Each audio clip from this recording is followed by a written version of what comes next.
নমস্কার বন্ধুরা, আমি আবার চলে এলাম আমার আরেকটি ব্যাগ আর্ট তোমাদের সঙ্গে শেয়ার করতে। এই যে ব্যাগটা দেখতে পাচ্ছ, এটা কাঁধে ঝোলানো একটা ব্যাগ।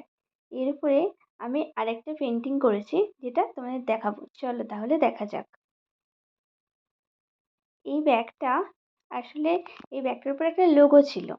সেই লোগোটা ঢাকার জন্য প্রথমে আমি সাদা রঙের ফেব্রিক দিয়ে প্রথমে এটাকে কালার করে নিয়েছি, যাতে ওই লোগোটা ঢাকা পড়ে যায়। এবং তার উপরে আমি আরেকটা কোট দিয়েছি, যাতে ওটা পুরোপুরি বোঝা না যায় এবং এই কালারটার উপরে ছবিটা আরও ভালোভাবে ফুটবে। তো আমার এই আর্টটা আমি তোমাদের সঙ্গে শেয়ার করছি। তোমরা দেখে জানাও যে সেটা কেমন হবে। আজকের আর্টে আমার একটা নায়ক আর একটা নায়িকা আছে এবং তাদের প্রেমের গল্প আছে। সেই প্রেমের গল্প সমাপ্তি পেয়েছিল কি অসমাপ্ত, সেটা তোমরা দেখে নাও।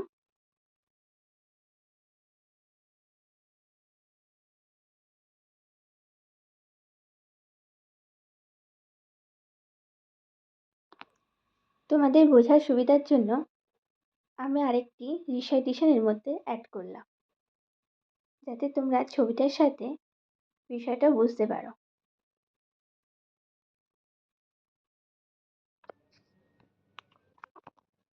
বিনি মাধব, বিনি মাধব, তোমার বাড়ি যাব।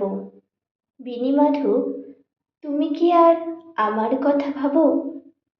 বিনি মাধব, মোহনবাসী তমাল তরুমুলি বাজিয়েছিলি। আমি তখন মালতী স্কুলে ডেস্কে বসে অঙ্ক করি, ছোট্ট ক্লাস ঘর। বাইরে দিদিমণির পাশে দিদিমণির বর। আমি তখন নবম শ্রেণী, আমি তখন শাড়ি। আলাপ হলো বিনি মাধব সুলেখাদের বাড়ি। বিনি মাধব, বিনি মাধব, লেখাপড়ায় ভালো। শহর থেকে বেড়াতে এলে আমার রং কালো। তোমায় দেখে এক দৌড়ে পালিয়ে গেছি ঘরে। বিনি মাধব, আমার বাবা দোকানে কাজ করে। কুঞ্চে অলিগুঞ্চে তবু ফুটেছে মঞ্জরি। সন্ধেবেলা পড়তে বসে অঙ্কে ভুল করি।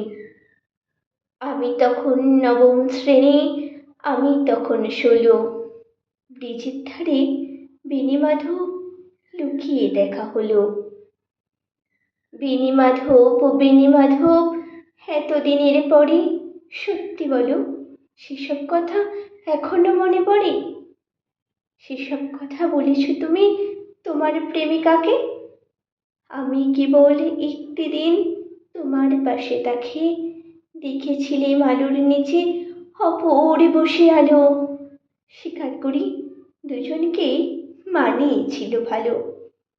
জুড়িয়ে দিল চোখ আমার, পুড়িয়ে দিল চোখ। বাড়িতে এসে বলেছিলেন ওদের ভালো হোক। রাতে এখন ঘুমাতে যাই একতলার ঘরে। মেঝের উপর বিছানা পাতা, জ্যোৎস্না এসে পড়ে।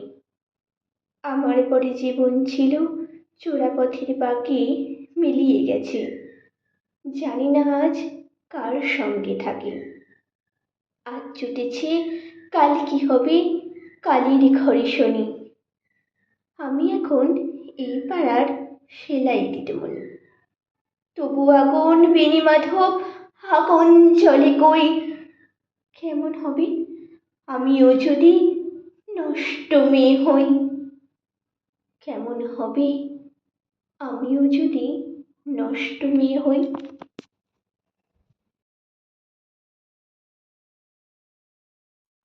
ছবিটার সঙ্গে মেলানোর জন্য আমি একটা রিসাইটেশন দিয়েছি, কিন্তু জানি অনেক জায়গায় ছন্দ তাল কেটেছে। তবু মোটামুটি বিষয়টা তো বোঝা গেল। নেক্সট বার আরও ভালো করে করার চেষ্টা করব। এটা শুধুমাত্র একটা প্রচেষ্টা।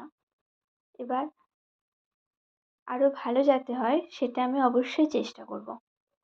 তোমাদের পাশে থাকা কামনা করি, যে তোমাদের সকলের বড়দের আশীর্বাদ এবং ছোটদের ভালোবাসা সব কিছুই আমি আমার এই আর্ট এবং রিসাইটেশনের মাধ্যমে তোমাদের সকলের কাছ থেকে চেয়ে নিচ্ছি।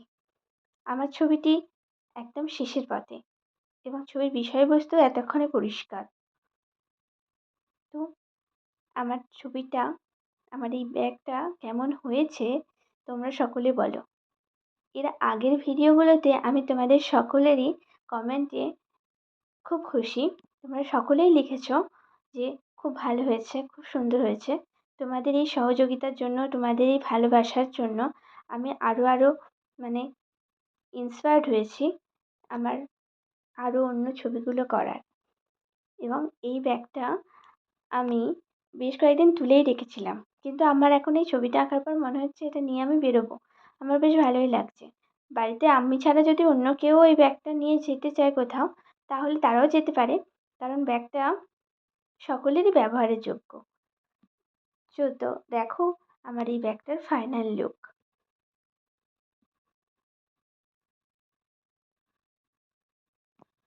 টাটা বন্ধুরা।